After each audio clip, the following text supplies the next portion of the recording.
আসসালামু আলাইকুম take lovers. আশা করি ভালো আছো। আলহামদুলিল্লাহ আল্লাহর রহমতে ভালো আছি। তো ফিরে আসলাম নতুন একটি রিঅ্যাকশন ভিডিও নিয়ে। তো আশা করি ভিডিওটি ভালো লাগবে।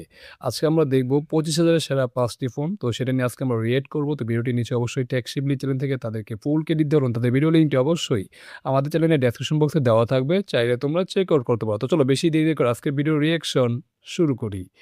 1, 2, 3 2026 সালের এই নতুন বছরে এসে যারা 25,000 টাকার আশেপাশে বাজেট নিয়ে একটা স্মার্টফোন কেনার কথা চিন্তা ভাবনা করছেন তাদের জন্যই আজকের ভিডিও। এই ভিডিওতে আমরা 5 স্মার্টফোন নিয়ে কথা বলবো যা আপনারা 25,000 টাকা প্লাস মাইনাসে পেয়ে যাবেন। কারণ রিসেন্টলি মার্কেটে কিন্তু প্রত্যেকটা ফোনের দাম 1 থেকে 2,000 টাকা বেড়ে গিয়েছে, যার জন্য আমাদের লিস্টিং 25,000 টাকার মধ্যে থাকলেও দু একটা ফোনের প্রাইস কিন্তু 25,000 টাকা থেকে কিছুটা প্লাস অথবা মাইনাস হয়েছে। সো সেদিক থেকে আমার মানে আজকে আমরা 25,000 এর সেরা ফোনগুলো দেব, ঠিক আছে? মানে দেখা যাক সেরা ফোনগুলো আসলে কতটা ভ্যালু ফর মানি সেটা আমরা দেখব। আর 25,000 এর মধ্যে সেরা ৫ টি ফোনের মধ্যে সেটা সেটা কোনটা ৫ টা সেটাও আমাদের মানে সেরা ৫ টার মধ্যে সেটা মানে সেরা মানে কি বলবো? মানে ১ নম্বর কোনটা সেটাও আমরা দেখব, ঠিক আছে? তো চলো ভিডিও প্লে করি। বাজেট বিবেচনায় আপনি এর মাঝখান থেকে যেইটা আপনার জন্য বা আপনি যেই ফোনটা বেশি ইউজ করে মজা পাবেন সেই ফোনটা আপনি পিক করতে পারেন। ওকে। বেশি কথা বলবো না, ইনফরমেটিভ ভিডিওটার জন্য লাইক কমেন্ট শেয়ার আর সাবস্ক্রাইব করে পাশে থাকবেন। চলুন শুরু করা যাক। শুরুতেই যাদের বাজেটটা একদমই 25 এর নিচে মানে উপরে যেতেই পারবো না তাদের জন্য আমাদের লিস্টের প্রথম ফোনটি হচ্ছে OnePlus এর তরফ থেকে Nord C4 Lite। ও আচ্ছা, আমরা দেখলাম OnePlus এর Nord C4 Lite সম্ভবত। যাই হোক ফোনটার ডিজাইনটা ভাই অসাধারণ ভাই। মানে এটা যে 25,000 টাকার একটা ফোন বা 25,000 নিচের একটা ফোন সেটা কিন্তু দেখে বোঝা যাচ্ছে না, ঠিক আছে? মানে ডিজাইনটা বেশ কোয়ালিটিটা বেশ সুন্দর যেটা কিন্তু আসলেই গুড সাইন। তো চলো ভিডিওটি আবার প্লে করি। এই ফোনটা একটা 5G ফোন এবং OnePlus এর ফোন কিন্তু অনেকেই পছন্দ করেন। তবে আগেই বলে রাখি এই টাইপের ফোনগুলোতে কিন্তু কোন রকম গ্রিন লাইন ইস্যু নাই। ওকে। 191 গ্রামের ফোনটির ডিজাইন আপনার দেখে খুব একটা খারাপ লাগবে না। পাশাপাশি না ডিজাইনটা দেখো, মানে দেখো ডিজাইনটা কতটা সুন্দর, মানে কতটা ক্রিস্টাল ক্লিয়ার, ঠিক আছে? ডিজাইনটা ভাই আসলেই সুন্দর। মানে এটা যে দেখে ওই যে বললাম 25,000 টাকার ফোন সেটা কিন্তু দেখে মনে হচ্ছে না, যেটা কিন্তু আসলেই ভালো। তো এরকম ডিজাইনের ফোন আবার কি বলে গ্রিন লাইনের কোনো ইস্যু নাই, যেটা কিন্তু আরেকটা জিনিস ভালো, তো যেটা আসলেই গুড সাইন। তো চলো ভিডিওটি আবার প্লে করি।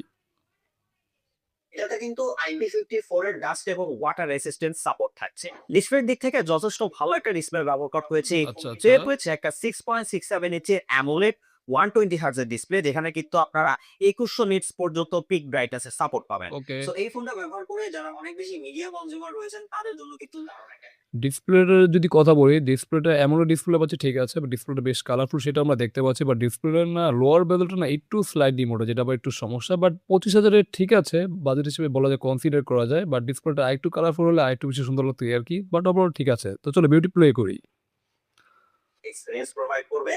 তাছাড়া আপ টু অ্যান্ড্রয়েড 14 থেকে শুরু করে 16 পর্যন্ত কিন্তু আপনারা লেটেস্ট অ্যান্ড্রয়েড ব্যবহার করতে পারবেন এই ওকে। ফোনটাতে। এবং OnePlus এর অক্সিজেন ওএস যারা পছন্দ করেন তাদের জন্য কিন্তু এইটা বেশ রেকমেন্ডেবল একটা ফোন। চিপসেটে রয়েছে স্ন্যাপড্রাগনের 695 একটা 5G চিপসেট।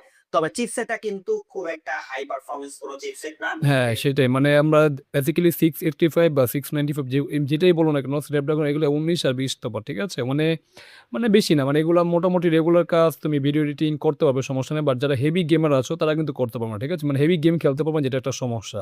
বাট যারা শখের গেমিং করতে চাও তারা ঠিক আছে, তারা অবশ্যই চাইলে দেখতে পারো। কারণ রেগুলার কাজ এগুলো অনায়াসে করা যাবে। আর ভিডিও ওয়াচিং বা মিডিয়া কনজিউম যারা করো তাদের জন্য ঠিকঠাক আছে, সমস্যা নেই। তো চলো ভিডিওটি আবার প্লে করি। যে ফোনগুলোতে এই চিপসেটটা আমরা পেয়ে থাকি। তো সেই থেকে পারফরম্যান্স আপনারা এভারেজ টাইপের পাবেন। মানে এটা দিয়ে খুব বেশি হাইলি গেমিং গুলো করতে পারবেন না। হুম। টুকটাক রেগুলার ইউজার ক্ষেত্রে এবং টাইম পাসের জন্য লাইট যেটা আমরা আগেই বললাম। পাবেন এই প্রসেসরটা দিয়ে। সবশেষে 50 মেগাপিক্সেলের মেইন সেন্সর এবং 16 মেগাপিক্সেলের ফ্রন্ট ক্যামেরা দিয়ে আপনারা মোটামুটি স্ট্যান্ডার্ড লেভেলের ছবি উইথ 1080p 30 fps এর ভিডিও করতে পারবেন। অ্যান্ড বা ফাইনালি এটা কি বললাম? মানে আমরা 1080p তে ভিডিও শুট করতে পারবো, যেটা কিন্তু আসলেই ডিসঅ্যাপয়েন্টিং। এটা যদি আমরা 4K তে পেতাম তাহলে ভাই আসলেই ভালো হতো। মানে আমাদের দরকার তো এখন 4K, তাই না? মানে বেসিক্যালি আমরা এরকম বাজেটে আমরা 4K ভিডিও দেখি বা 4K ভিডিও শুট করতে পারি এরকম মোবাইল আমরা পেয়ে থাকি, ঠিক আছে? 25,000 এ। বাট সেখানে আমরা 1080p তে ভিডিও শুট করব, যেটা একটু কম লাগছে। এখানে 4K দিলে আই থিংক স্ট্যান্ডার্ড হতো, ঠিক আছে? যেটা কিন্তু আসলেই সমস্যা। তো চলো ভিডিওটি প্লে করি। তারপর রয়েছে 5110 mAh এর ব্যাটারি এবং সাপোর্ট ও! রয়েছে 80 ওয়াটের ফাস্ট চার্জিং। মানে এখানে ব্যাটারিটা আমরা কম পাচ্ছি। ৫,১১০ এমএএইচ এর ব্যাটারি, যেটা কিন্তু আসলেই বিলো স্ট্যান্ডার্ড। এখানে যদি ৬,০০০ এমএএইচ দিত তাহলে বলতো না ঠিকঠাক ছিল। বাট বাজেট হিসেবে ব্যাটারিটা একেবারেই কম। মানে একেবারেই কম মানে বিলো স্ট্যান্ডার্ড, যেটা আসলেই মানতে পারছি না। তো চলো ভিডিওটি প্লে করি। সো এদিক থেকে আপনারা খুব তাড়াতাড়ি ফোনটাকে চার্জ করে ফেলতে পারবেন এবং মোটামুটি যথেষ্ট ভালো টাইপ পর্যন্ত এটাকে ব্যবহার করতে পারবেন। ওকে। এরপরে যারা স্টক অ্যান্ড্রয়েড খুব পছন্দ করেন, স্টক ইউআই অনেক পছন্দ করেন, তাদের জন্য কিন্তু আমাদের লিস্টের সেকেন্ড ফোনটা যেটা হচ্ছে মোটরোলা G86 পাওয়ার। ও! এই ফোনটার কথা যদি আমি বলি, এটা আসলেই ভাই এই বাজেটের মধ্যে সেরা একটা ফোন বা সেরা একটা অলরাউন্ডার ফোন বলতে পারি। এটা ব্যাটারিটা ভালো, পারফরম্যান্স সেকশনে বলো, প্লাস ক্যামেরা কোয়ালিটি বলো, আইপি রেটিংও ভালো, ডিসপ্লেটা বেশ কোয়ালিটি, মানে বেশ কালারফুল। এক কথা ভাই এটা একটা সেরা অলরাউন্ডার ফোন। যদিও এটার ফোনের প্রাইসটা এখন বর্তমানে 26 থেকে 28 হবে এই আরকি। বাট এটা কিন্তু 2 মাস আগের ভিডিও, তো ওই হিসেবে এটা 25,000 প্লাস ছিল। বাট এখন 26 থেকে 27 এর উপরে হবে, ঠিক আছে? বাট তারপরেও এই বাজেটের মধ্যে সেরা একটা ফোন, এটা বলতেই পারো। তো চলো ভিডিওটি প্লে করি। আর ইউআই গুলো কিন্তু একদমই স্টক অ্যান্ড্রয়েডের ফিল আপনাকে দিবে, কোনো রকম এক্সট্রা অ্যাপ্লিকেশন থাকবে না, টুকটাক কাস্টমাইজেশন থাকবে, তার পাশাপাশি খুবই ক্লিন একটা সফটওয়্যার এক্সপিরিয়েন্স আপনাকে দিয়ে হ্যাঁ, অবশ্যই। এছাড়াও MediaTek এর Dimensity 7400 চিপসেট ব্যবহার করা হয়েছে। এখানে আমরা যদি কথা বলি 7300 Dimensity, এটাও কিন্তু একটা পাওয়ারফুল SoC। এটা যদিও গ্লোবাল ভেরিয়েন্ট, ঠিক আছে? গ্লোবাল ভেরিয়েন্টে তোমার 7300 পাবো। আর ইন্ডিয়ান ভেরিয়েন্ট যেটা ওটা আবার 7400, ২ টা সিমিলার পারফরম্যান্স, ঠিক আছে? ১৯ আর ২০ তবে আহামরি কোনো সমস্যা নাই। আর এই চিপসেট দিয়ে মোটামুটি তুমি গেমিং থেকে শুরু করে রেগুলার কাজ, video editing, heavy tasking, multitasking সব করতে পারবে, যেটা কিন্তু কোনো সমস্যা নাই। তো যেটা আই থিংক ভেরি গুড। তো চলো ভিডিওটি প্লে করি। যার জন্য আপনারা রেগুলার টাস্ক থেকে শুরু করে একটু হেভি ইউজ বা টুকটাক গেমিংও করতে পারবেন এই ফোনটা ব্যবহার করে। তাছাড়া রয়েছে একটা 6.67 ইঞ্চি 120 হার্টজ এর OLED ডিসপ্লে। ওকে, যেটাও ভালো। 10 প্লাসের সাপোর্ট রয়েছে এবং 4500 নিটস পর্যন্ত পিক ব্রাইটনেস এর সাপোর্ট থাকছে। সো যারা অনেক বেশি মিডিয়া কনজিউমার রয়েছেন তাদের জন্য কিন্তু এই ডিসপ্লেটা আরো মাখন এক্সপেরিয়েন্স দিবে। সো আপনারা লং টাইম এটা দিয়ে মুভি অথবা যেকোনো টাইপের ব্রাউজিং করতে পারেন। সব জায়গাতেই কিন্তু সেই মজা পাবেন যেহেতু HDR10 প্লাসের সাপোর্ট রয়েছে। ক্যামেরা সেগমেন্টে 50 মেগাপিক্সেলের মেইন সেন্সর এবং 8 মেগাপিক্সেলের আল্ট্রা ওয়াইড লেন্স রয়েছে। তাছাড়াও ফ্রন্টে রয়েছে 32 মেগাপিক্সেলের যেটাও গুড। Front camera. সো যারা ফোন দিয়ে অনেক বেশি সেলফি তুলে ভিডিও কলে কথা বলে তাদের জন্য কিন্তু এই ফোনটাও দারুণ একটা ফোন হবে। কারণ 8 মেগাপিক্সেলের সেন্সর থাকায় ফ্রন্ট ক্যামেরা দিয়ে দারুণ কোয়ালিটির পিকচার অথবা ভিডিও পোস্ট দিতে পারবেন এবং এখানে কিন্তু আপনারা হাই রেজুলেশনও ভিডিও নিতে পারবেন 30 FPS পর্যন্ত। এবং ফোনটাতে কিন্তু IP68 এবং IP69 এর কাস্ট এবং ওয়াটার রেসিস্ট্যান্ট সার্টিফাইড থাকছে। তাছাড়াও রয়েছে 6720 mAh এর প্যাসিভ ব্যাকআপ। যেটা আমরা আগেই বললাম এটার ব্যাটারিটাও সেরা, আইপি রেটিংটাও সেরা। মানে আইপি রেটিং পাচ্ছি 68, 69, যেটা কিন্তু আসলেই গুড। প্লাস ব্যাটারিটা পাচ্ছি 6720 এমএএইচ এর ব্যাটারি, যেটা কিন্তু আই থিংক অনেক গুড। মানে যারা নরমাল ইউজ করবে তারা 1.5 থেকে 2 দিনের মতো ব্যাকআপ পাবে। আর যারা হেভি ইউজ করবে তারা কি 1 দিনের মতো কিন্তু অনায়াসে ব্যাকআপ পাবে, যেটা কিন্তু আসলেই ভালো। তো চলো ভিডিওটি আবার প্লে করি। এবং রয়েছে 30 ওয়াটের ফাস্ট চার্জিং সাপোর্ট। তো সবকিছু মিলিয়ে আপনারা লং ব্যাটারি, ভালো ডিসপ্লে, ভালো পারফরম্যান্স, তাছাড়া ভালো ডিউরেবিলিটি সব দিক থেকে কিন্তু এই ফোনটা একদম প্যাকড একটা ফোন পাচ্ছেন। অবশ্যই। বাজেটটা একদমই 25 এর মধ্যে এটা ঠিক কাউনিং একটা বেস্ট অপশন। অবশ্যই। লিস্টের 3 নম্বরে যে ফোনটা রয়েছে সেটাকে অলমোস্ট অলরাউন্ডার সাকিব আল হাসানই বলা যায়। আচ্ছা। এই ফোনটাতে আপনারা সবকিছুই একই সাথে পাচ্ছেন। প্রথমত পাচ্ছেন একটা ইউনিক ডিজাইন, তারপরে পাচ্ছেন ভালো ক্যামেরা সেটআপ, ভালো পারফরম্যান্স, ভালো ডিসপ্লে, ভালো ব্যাটারি ব্যাকআপ।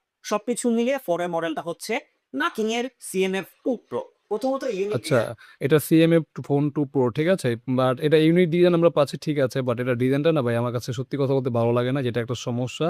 এখানে আমরা AMOLED ডিসপ্লে পাচ্ছি, বাট এটা কি অনেকটা সাদা কালো ব্যাপার, ঠিক আছে? মানে কালারটা কি সাদা কালার লাগে এরকম একটা অবস্থা, যেটা একটা পুরনো কালার মনে হয়, যেটা আমার কাছে সমস্যা লাগে। তো ওভারঅল যদি বলি এটা আমার কাছে, হ্যাঁ, এটা ভালো ফোন, বাট আমার কাছে ভালো লাগে না এই আরকি। তো চলো ভিডিওটি প্লে করি। একসাথে IP54 এর ওয়াটার এবং ডাস্ট রেসিস্ট্যান্ট সার্টিফিকেশন পাচ্ছেন। দ্বিতীয়তে রয়েছে একটা 6.77 ইঞ্চি AMOLED ডিসপ্লে যেখানে কিন্তু দেখো, এখানে আমরা যদি ডিসপ্লেটা দেখি, দেখো ডিসপ্লেটার কালার কোয়ালিটিটা দেখো, অনেকটা সাদা কালো ভাইব দেয়, ঠিক আছে? মানে পুরানো আমলে যেমন সাদা কালো টিভি আছে না? ওরকমই একটা ভাইব দিচ্ছে, যেটা কিন্তু একটা আসলে সমস্যা। কালার মানে এমন ডিসপ্লে যেরকম কালারফুল হয়ে থাকে, এটা কিন্তু সেরকম কালারফুল আমরা পাচ্ছি না, যেটা কিন্তু আসলে সমস্যা। তো চলো ভিডিওটি প্লে করি। সাপোর্ট করবে 120 হার্জ এর রিফ্রেশ রেট রয়েছে এবং এখানে 3000 নিটস পর্যন্ত পিক ব্রাইটনেস এর সাপোর্ট থাকছে। তাছাড়াও রয়েছে HDR10 প্লাস এর সাপোর্ট। সো যারা অনেক বেশি মিডিয়া কনজিউম করেন, মুভি দেখে তাদের জন্য কিন্তু একদম মাখন এক্সপেরিয়েন্স দিবে এই ডিসপ্লেটা। তাছাড়া পারফরম্যান্স সেগমেন্টেও MediaTek এর 7300 Pro প্রসেসরটা দেওয়া হয়েছে। ওকে, মানে আমরা একটু আগে Motorolaর একটা ফোন, মানে এই যে ফোন দেখলাম, ওইখানে কিন্তু 7300 ছিল, এখানে 7300 Pro, হ্যাঁ? ২ টাই ওই অলমোস্ট সিমিলার, ১৯-২০ বলতে পারো। মানে পারফরম্যান্স মানে সেকশনটা পুরোপুরি সিমিলার বলা যায়। মানে রেগুলার কাজ, মাল্টিটাস্কিং সবই করতে পারবে, কোনো সমস্যা হবে। যারা গেমার আছো তারা গেমিংও করতে পারবে, ঠিক আছে? এটা আই থিংক বেশ গুড। তো চলো ভিডিওটি প্লে করি। যার জন্য কিন্তু এটা দিয়ে আপনারা রেগুলার টাস্ক থেকে শুরু করে মোটামুটি ভালো পরিমাণে গেমিং করতে পারবেন। যেটা আমরা বললাম। দারুণ ব্যাপার হচ্ছে এই বাজেটের মধ্যে এইটাই একমাত্র ফোন যেটাতে আপনারা 50 মেগাপিক্সেলের মেইন সেন্সর 50 মেগাপিক্সেলের টেলিফটো লেন্স ওয়াও! এবং পাচ্ছেন 8 মেগাপিক্সেলের একটা আল্ট্রা ওয়াইড। হ্যাঁ, এইটা ভাই এক কথা ভাই অসাধারণ ভাই। মানে এই বাজেটের মধ্যে সেরা একটা ক্যামেরা সেটআপ বলতে পারো। ঠিক আছে? এখানে যেই বাজেটের মধ্যে মানে সেটআপটা এসেছে এটা এক কথা ভাই অসাধারণ ভাই। এই সেটআপ আমরা কখনো পাইই না। তো আমরা 50 মেগাপিক্সেল মেইন ক্যামেরা পাচ্ছি, 30 মেগাপিক্সেল টেলিফটো লেন্স যেটা কিন্তু আসলেই দরকার। আর 8 মেগাপিক্সেল আল্ট্রা যেটা কিন্তু আই থিংক বেশ গুড। মানে সেটআপটা এক কথা ভাই অসাধারণ। যদি ক্যামেরা ফোন হিসেবে যদি বলি তাহলে এটা অবশ্যই সবার আগে এগিয়ে থাকবে। তো সেটার জন্য হ্যাঁ, ক্যামেরা হিসেবে এটা কি অনেকটা এগিয়ে থাকবে। যেটা কিন্তু আসলেই গুড। তো চলো ভিডিওটি আবার প্লে করি। তার পাশাপাশি আপনারা 4K 30 এফপিএস এ ভিডিও করতে পারবেন এবং যেটাও ফ্রন্টে গুড। রয়েছে একটা 60 মেগাপিক্সেলের সেলফি ক্যামেরা। সবশেষে 5000 এমএএইচ ব্যাটারি এবং 33 ওয়াটের ফাস্ট চার্জিং সাপোর্ট। এটা এখানেই সমস্যা। এখানেই Motorola কাছে কি একটু হেরে গেল। মানে ব্যাটারি দিতে আসলেই মানে কমতি হয়ে গেছে। ঠিক আছে? মানে ৫,০০০ এমএএইচ এর একটা ব্যাটারি পাচ্ছি যেটা কিন্তু আসলে বিলো স্ট্যান্ডার্ড যেটা আই থিংক অনেকটা বিলো স্ট্যান্ডার্ড। ঠিক আছে? এখানে ৬,০০০ বা ৭,০০০ হলে ভালো হতো। যদিও এটা একটা পুরানো ডিভাইস সেই কারণে আর এটা যখন বের হয়েছিল তখন কিন্তু ৫,০০০ এর যুগ ছিল। তো ওই হিসেবে ৫,০০০ ঠিক ছিল। বাট বর্তমানে আমি যদি হিসাব করি তাহলে কি তোমার এটা ৬,০০০ মানে ৬,০০০ থেকে অনেকটাই কম। যেটা কিন্তু আসলেই সমস্যা। তো চলো ভিডিওটি প্লে করি। তো এখানে মোটামুটি ব্যাটারি সেগমেন্টটায় কিছুটা আপনি কমতি পাবেন। তবে 5000 এমএএইচ দিয়েও কিন্তু আপনি বেশ সরি গাইস কি হলো? ওয়েট। ওরে! সরি ভুল হয়ে গেছে। Versuchen sensitive expert যাদের শীর্ষে অনুভূতি টাকা প্লাস দাঁড়াও মাইনাস আমার একটু পেয়ে যাবেন। সামনে নিয়ে কারণ নেই। রিসেন্টলি মার্কেটে কিন্তু আমরা ছিলাম Motorola ফোন, ঠিক আছে? Motorola সরি ইয়ে ফোন ছিলাম। CMF ফোন ছিলাম, ওকে। এই প্রসেসরটা দিয়ে। দারুণ ব্যাপার হচ্ছে এই বাজেটের মধ্যে এইটাই একমাত্র ফোন যেটাতে আপনারা 50 মেগাপিক্সেলের মেইন সেন্সর, 50 মেগাপিক্সেলের টেলিফটো লেন্স এবং পাচ্ছেন 8 মেগাপিক্সেলের একটা আল্ট্রা ওয়াইড। ওকে। তার পাশাপাশি আপনারা 4K 30 এফপিএস এ ভিডিও করতে পারবেন এবং ফ্রন্টে রয়েছে একটা 16 মেগাপিক্সেলের সেলফি ক্যামেরা। সবশেষে 5000 এমএএইচ ব্যাটারি এবং 33 ওয়াটের ফাস্ট চার্জিং সাপোর্ট। তো এখানে মোটামুটি ব্যাটারি সেগমেন্টটাই কিছুটা আপনি কমতি পাবেন। তবে 5000 এমএএইচ ডিওপি তৈরি বেশ ভালো ব্যাটারি ব্যাকআপ পাবেন এর ইউআই অপটিমাইজেশন কারণে। এরপরে যাদের বাজেটটা একটু বাড়াতে পারবেন অলমোস্ট ২৭,০০০ টাকার আশেপাশে, তবে চান একটা গেমিং ফোন পারফরমেন্স থাকবে তুকল লেভেলে, তাদের জন্য আমাদের কাছে রয়েছে Redmi Turbo 4। ও! সত্যি এই ফোনটা এই ফোনটা যদি এখন কথা বলি এটার দামটা ভাই আসলেই মানে তখন ছিল ৳২৭,০০০ বাট এখন এটার দামটা অবশ্যই ৩১ থেকে ৩২,০০০ পাওয়া যাচ্ছে। মানে ৪ থেকে ৫,০০০ বা ৩-৪,০০০ টাকা বেড়ে গেছে যেটা কিন্তু আসলেই সমস্যা।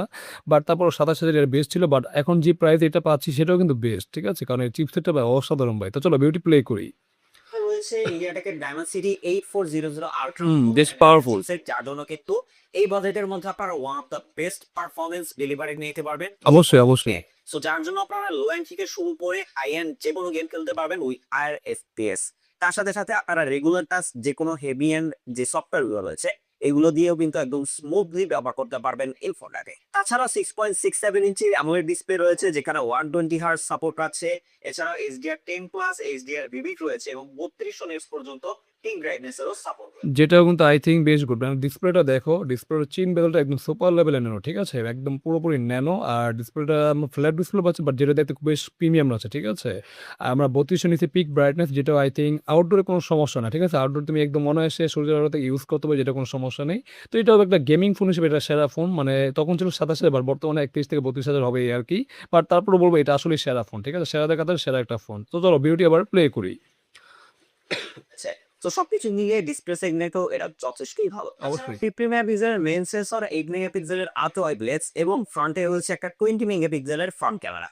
মোটামুটি স্ট্যান্ডার্ড ছবির পাশাপাশি এটা থেকে কিন্তু আপনারা রিয়ার ক্যামেরা দিয়ে 4K 60 এফপিএস এ ভিডিও করারও অপশন পেয়ে যেটা যাচ্ছেন। আসলে সবশেষে গুড, যেটা আসলেই গুড। 6550 এমএএইচ এর ব্যাটারি এবং 90 ওয়াটের ফাস্ট চার্জিং সাপোর্ট থাকছে। সো টোটালি একটা গেমিং পারফরম্যান্স প্যাক ফোন এইটা। সো যারা একটা পারফরম্যান্স ফোন খুঁজে তাদের জন্য কিন্তু এইটা বেশ অবশ্যই। একটা চয়েস হবে। সবশেষে আমাদের লিস্টের ৫ নম্বরে যে ফোনটা রয়েছে সেটা হচ্ছে Xiaomi Redmi Note 50। ওকে। এই ফোনটা কিন্তু রিসেন্টলি বাংলাদেশ মার্কেটে অফিসিয়ালি লঞ্চ হয়েছে।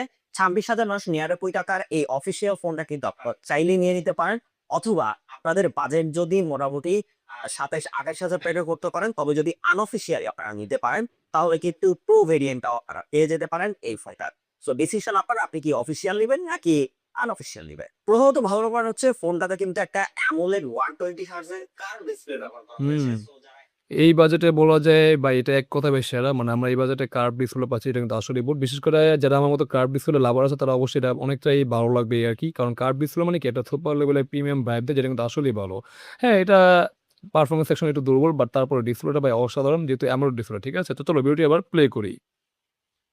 এই বাজেটের মধ্যে একটা কার কার্ভ ডিসপ্লে ফোন করছেন বেশ তাদের গুড। জন্য কিন্তু এইটার ডিসপ্লেটা জোস একটা এক্সপেরিয়েন্স। হ্যাঁ, অবশ্যই। 108 মেগাপিক্সেলের মেইন সেন্সর এবং 20 মেগাপিক্সেলের ফ্রন্ট ক্যামেরা পাচ্ছেন, যা দিয়ে আপনারা স্ট্যান্ডার্ড কোয়ালিটির ছবির পাশাপাশি হাজার এইচডি 60 এফপিএস এর ভিডিও করতে পারবেন এই রিয়ার ক্যামেরা দিয়ে। চিপসেট হিসেবে রয়েছে মিডিয়াটেকের G100 আলট্রা, যা দিয়ে কিন্তু আপনারা রেগুলার আমি যদি এখানে একটু কথা বলি, G100 আল্ট্রা বা G100 বলো বা G200 এগুলো সব ওই একই ধরনের চিপসেট, ঠিক আছে? যেগুলা বাজেট হিসেবে মোটামুটি ঠিক আছে। বলা যায় রেগুলার কাজ মাল্টিটাস্কিং করতে পারবে। বাট যারা হেভি গেমার আছো তারা কিন্তু হেভি গেমিং করতে পারবে না। মানে শখের গেমিং, টুকিটাকি গেমিং এগুলা করতে পারবে, কোনো সমস্যা নেই। বাট রেগুলার কাজ সব করা যাবে। আর যারা মিডিয়া কনজিউম করবে তাদের কাছে তো আই থিংক ডিসপ্লে দিতে বেশ গুড। তো ওই হিসেবে তাদের কাছে বেশ ভালো লাগবে, এটাই স্বাভাবিক। তো চলো ভিডিওটি প্লে করি। কাজ থেকে শুরু করে টুকটাক লাইব্রেরি গেমগুলো প্লে করতে পারবেন এই ফোন থেকে। হুম, সবশেষে 6000 এমএএইচ এর বড় সড়ো ব্যাটারি, 33 ওয়াটের চার্জিং সাপোর্ট থাকছে এই Realme Note 15 এ। ওকে। আপনারা যারা এই বাজেটের মধ্যে একটা অফিসিয়ালি ফোন বুঝছেন, তাও কার্ভ ডিসপ্লে সহ Xiaomi-র মতো একটা well known brand, hour standard camera, standard performance নিয়ে তাদের জন্য কিন্তু এই ফোনটা ভালো একটা চয়েস হতে পারে। সো এর মধ্যে আপনার কাছে কোনটা সবথেকে ভালো মনে হয়েছে এবং আপনি কোনটা নেওয়ার চিন্তা ভাবনা করছেন, অবশ্যই আমাদেরকে কমেন্ট করে জানাবেন। ভালো থাকবেন, সুস্থ থাকবেন। খোদা হাফেজ। তো যাই হোক গাইস, এখানে আমরা ভিডিওটি শেষ করে ফেললাম। দেখে নিলাম আমরা মানে সেরা ৫ টি ফোন, ২৫,০০০ এর সেরা ৫ টি ফোন, ঠিক আছে? তো আমার কাছে যদি বলি তাহলে আমাকে বলব অবশ্যই মানে যদি পারফরম্যান্স ক্লিনিক হিসেবে মানে চুজ করি তাহলে অবশ্যই আমরা Redmi Turbo 4 যেটা ওইটাকে এগিয়ে রাখবো। কারণ এটা অবশ্যই পারফরম্যান্সের সেরা একটা ফোন। মানে এটা যে চিপসেটটা এসেছে এটা অবশ্যই একটা পাওয়ারফুল অ্যাক্সেসরি। তো ওই হিসেবে এটা পারফরম্যান্স ১ নম্বরে থাকবে। আর ২ নম্বর যদি আমরা চুজ করি সেটা একটা অলরাউন্ডার ফোন, সেটা আমি বলব অবশ্যই তোমার কি বলে মানে Moto G86 পাওয়ার যেটা, এটা অবশ্যই একটা পাওয়ারফুল অ্যাক্সেসরির ফোন। মানে এটার গেমিংও করতে পারবে প্লাস ভিডিও এডিটিং করতে পারবে বা মানে যারা ফটোগ্রাফি বা ভিডিও শুট করতে চায় বা যারা কনটেন্ট ক্রিয়েটর আছে তারা এটা অবশ্যই দিতে মানে এটা সব দিক দিয়ে মানে ব্যালেন্স, ঠিক আছে? ডিসপ্লে বলো, ক্যামেরা বলো, পারফরম্যান্স বলো। তো অবশ্যই ২ নম্বরে রাখবো। আর ৩ নম্বরে আমরা চাইলে কি রাখতে পারি ওই যে মানে card display phone Redmi Note 15 যেটা ওটা রাখতে পারি আরকি। তো এই ছিল আমার একটা মানে লিস্ট। তো তোমাদের কাছে আজকের ভিডিওটি কেমন হলো তোমরা অবশ্যই কমেন্ট করে জানাও। যদি আমার কোনো ভুল ত্রুটি হয় অবশ্যই তোমরা ক্ষমার দৃষ্টিতে দেবে। আর ভালো লাগলে অবশ্যই লাইক, কমেন্ট, শেয়ার, চ্যানেলে নতুন হলে অবশ্যই আমাদের চ্যানেলটিকে must subscribe and get the bell icon. তো দেখা হবে নতুন কোনো রিঅ্যাকশন ভিডিওতে। সে পর্যন্ত তোমরা ভালো থাকো। আল্লাহ হাফেজ।